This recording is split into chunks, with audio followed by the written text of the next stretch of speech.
Hi friend, ಎಲ್ಲರಿಗೂ ನಮಸ್ಕಾರ. Welcome to the my channel. ಬನ್ನಿ ಫ್ರೆಂಡ್, ನಾವು ನಿಮಗೆ ಇವತ್ತು ತುಂಬ ಚೆನ್ನಾಗಿರುವಂಥ ಒಂದು ರೆಸಿಪಿ ಮಾಡಿ ತೋರಿಸ್ತಾ ಇದ್ದೀನಿ. ಅದು ಏನು ಅಂದರೆ ಮೊಳಕೆ ಹುರುಳಿಕಾಳು ಸಾಂಬಾರು. ನೋಡಿ, ಇದು ಮುದ್ದೆ ಜೊತೆ ತುಂಬ ಚೆನ್ನಾಗಿರುತ್ತೆ, ಹಾಗೆ ತುಂಬ ಟೇಸ್ಟಾಗಿರುತ್ತೆ. ಒಂದು ಸಲ ಟ್ರೈ ಮಾಡಿರ್ತೀರಾ, ಬಟ್ ನಾನು ಮಾಡಿರೋ ರೀತಿ ನೀವು ಕೂಡ ಮಾಡಿ ಅಂತ ನಾನು ಹೇಳ್ತಿದ್ದೀನಿ. ಅದಕ್ಕಾಗಿಯೇ ರಿಕ್ವೆಸ್ಟ್ ಮಾಡಿ ಹೇಳ್ತಿದ್ದೀನಿ, ಈ ರೀತಿ ಒಂದು ಸಲ ಮಾಡ್ಕೊಂಡು ತಿನ್ನಿ ಫ್ರೆಂಡ್. ಹೇಗಿದೆ ಅಂತ ಕಮೆಂಟಲ್ಲಿ ತಿಳಿಸಿ, ಆಯಿತಾ? ಬನ್ನಿ ಫಟಾಫಟ್ ಮಾಡಿಬಿಡೋಣ. ಅದು ಹೇಗೆ ಅಂತಂದರೆ ನೋಡಿ, ನಾನು ತರಕಾರಿ ಹಾಕ್ಬಿಟ್ಟು ಆಲೂಗಡ್ಡೆ ಮತ್ತು ಮುಳ್ಗಾಯಿ ಹಾಕಿದ್ದೀನಿ. ಆಮೇಲೆ ನೋಡಿ, ಟೊಮೊಟೊ, ಕೊಬ್ಬರಿ ಎಲ್ಲನೂ, ಹಸಿ ಶುಂಠಿ, ಕೊತ್ತಂಬರಿ ಸೊಪ್ಪೆಲ್ಲ ಈ ರೀತಿ ಚಿಕ್ಕ ಚಿಕ್ಕದಾಗಿ ಹೆಚ್ಕೊಳ್ಳಿ. ಆಮೇಲೆ ನಾನು ಬದನೆಕಾಯಿನ ಸ್ವಲ್ಪ ಉದ್ದನೇ ಹೆಚ್ಕೊತಿದ್ದೀನಿ, ಚೆನ್ನಾಗಿರುತ್ತೆ ನೆಂಚ್ಕೊಂಡು ತಿನ್ನೋಕ್ಕೆ ಅಂತ. ಆಲೂಗಡ್ಡೆ ಮತ್ತು ಬದನೆಕಾಯಿನ ಈ ರೀತಿಯಾಗಿ ಸ್ವಲ್ಪ ದೊಡ್ಡದಾಗಿ ಹೆಚ್ಕೊಂಡು ಕಾಳು ಜೊತೆ ಬೇಕಿಡೋದು ಚೆನ್ನಾಗಿರುತ್ತೆ. ಫಸ್ಟ್ ನಾನು ಈ ರೀತಿ ಎಲ್ಲ ಹೆಚ್ಕೊಂಡ್ಬಿಟ್ಟು ಒಂದು ಪಾತ್ರೆನ ಇಟ್ಕೊಳ್ಳೋಣ. ನೋಡಿ, ಎಲ್ಲ ರೆಡಿಯಾಗಿದೆ, ಹೆಚ್ಚಿಟ್ಕೊಂಡಿದ್ದೀನಿ. ನೋಡಿ, ಈಗ ಒಂದು ಪಾತ್ರೆನ ಇಟ್ಕೊಂಡ್ಬಿಟ್ಟು ಅದಕ್ಕೆ ಈರುಳ್ಳಿ, ಸಾಸಿವೆ ಎಲ್ಲ ಒಗ್ಗರಣೆ ಹಾಕಿಬಿಟ್ಟು ನಾನು ಇದು ಮೊಳಕೆ ಹುರುಳಿಕಾಳು ಇದೆಯಲ್ಲ ಅದನ್ನು ಹಾಕ್ತೀನಿ. ನೋಡಿ, ನಂಗೆ ಒಂದು ಸ್ವಲ್ಪ ಕೊತ್ತಂಬರಿ ಸೊಪ್ಪು ಹಾಗೆ ಈ ಹುರುಳಿಕಾಳು ಅದರಲ್ಲಿ ಹಾಕಿಬಿಡ್ಬೇಕು. ಚೆನ್ನಾಗಿ ಹಾಕಿಬಿಟ್ಟು ಒಗ್ಗರಣೆ ಒಳಗೆ ನೋಡಿ ಆಲೂಗಡ್ಡೆ ಬದನೆಕಾಯಿನ ಹಾಕಿ ಸ್ವಲ್ಪ ನೀರು ಸೇರಿಸಿ ಉಪ್ಪು ಹಾಕಿಬಿಟ್ಟು ನಿಮಗೆ ಎಷ್ಟು ಬೇಕೋ ಅಷ್ಟು ರುಚಿಗೆ ಉಪ್ಪನ್ನು ಹಾಕಿ ಸ್ವಲ್ಪ ಮತ್ತು ನೀರನ್ನು ಸೇರಿಸಿ ಬೇಕಿಡಿ. ಒಂದು ಸೈಡು ನಾನು ಈ ಮಸಾಲೆನ ರುಬ್ಕೊಂಬರ್ತೀನಿ ಫ್ರೆಂಡ್.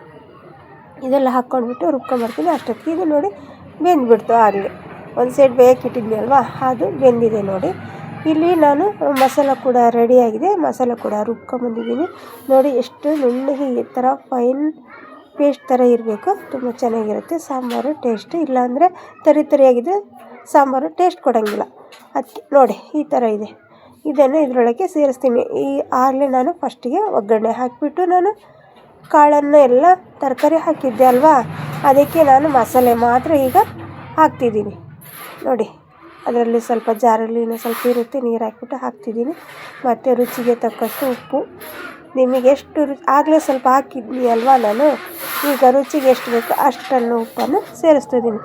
ಕ್ಷಮಿಸಿ ಫ್ರೆಂಡ್, ಸ್ವಲ್ಪ ಡಿಸ್ಟರ್ಬೆನ್ಸ್ ಇರ್ಬೋದು, ಕಿರಿಕಿರಿ. ಇಲ್ಲಿ ಇದು ಅಂಗಡಿ ಮನೆ ಇದೆ, ಹಂಗಾಗಿ ಸ್ವಲ್ಪ ಹಾಗೆ ಆಗುತ್ತೆ ನಿಮಗೆ. ಆದರೆ ನಾನು ಹೇಳೋ ರೀತಿ ಮಾಡ್ಕೊಳ್ಳಿ, ಚೆನ್ನಾಗಿರುತ್ತೆ. ಸ್ಪಷ್ಟವಾಗಿ ಹೇಳಿದ್ದೀನಿ ಅಲ್ವಾ.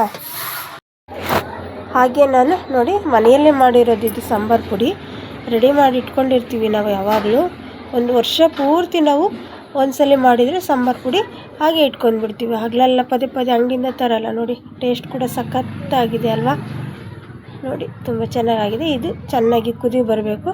ಕುದಿ ಬಂದ ತಕ್ಷಣ ಸಾಂಬಾರು ರೆಡಿ ಆಯಿತು ಅಂತ. ನೋಡಿ, ತುಂಬ ಚೆನ್ನಾಗಿದೆ. ಒಂದ್ಸಲ ಮಾಡ್ಕೊಳ್ಳಿ ಫ್ರೆಂಡ್. ಹೊಸಬ್ರಾಗಿದ್ದರೆ ದಯವಿಟ್ಟು ಸಬ್ಸ್ಕ್ರೈಬ್ ಮಾಡಿಕೊಂಡು ನನ್ನ ವಿಡಿಯೋ ನೋಡಿ, ಫುಲ್ ನೋಡಿ. ವಿಡಿಯೋ ನಿಮಗೆ ಚೆನ್ನಾಗಿ ಅರ್ಥ ಆಗುತ್ತೆ ಅಂತ. ನೋಡಿದ್ರಾ ಎಷ್ಟು ಚೆನ್ನಾಗಿ ಮಾಡ್ತಾ ಇದೆ, ಘಮ ಸ್ಮೆಲ್ ಬರ್ತಾ ಇದೆ ಸಾಂಬಾರಿಂದು. ಒಂದು ಸೈಡಲ್ಲಿ ನಾನು ಅಕ್ಕಿ ಮುದ್ದೆ ಮಾಡಿದ್ದೀನಿ ಫ್ರೆಂಡ್. ನೋಡಿ, ತುಂಬ ಚೆನ್ನಾಗಿ ಬಂದಿದೆ ಮುದ್ದೆ ಕೂಡ.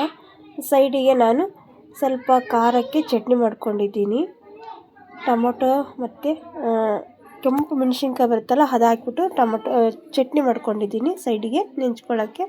ಚೆನ್ನಾಗಿರುತ್ತೆ, ಶೀತಕ್ಕೆ ನೆಗಡಿ ಆದವ್ರಿಗಂತೂ ತುಂಬ ಟೇಸ್ಟಾಗಿರುತ್ತೆ ಈ ಚಟ್ನಿ. ಒಂದ್ಸಲ ಈ ರೆಸಿಪಿ ಕೂಡ ತೋರಿಸ್ತೀನಿ ನಿಮಗೆ. ಈಗ ನೋಡಿ, ನಾನು ಮಾಡಿರೋ ಸಾಂಬಾರು ಮೊಳಕೆ ಹುರುಳಿಕಾಳು ಸಾಂಬಾರು ಕೂಡ ರೆಡಿ ಆಯಿತು, ಮುದ್ದೆ ಕೂಡ ರೆಡಿ ಆಯಿತು. Thank you friend. ನನ್ನ ಈ ವಿಡಿಯೋನ ನೀವು ನೋಡ್ತಾ ಇರೋರು ಎಲ್ಲರಿಗೂ ತುಂಬ ಧನ್ಯವಾದಗಳು. ಕಮೆಂಟ್ ಮಾಡಿ ಹೇಗಿದೆ ಅಂತ. Thank you friend, thank you so much. ಈ ವಿಡಿಯೋ ಇಷ್ಟ ಆದರೆ ಲೈಕ್ ಮಾಡಿ. Thank you.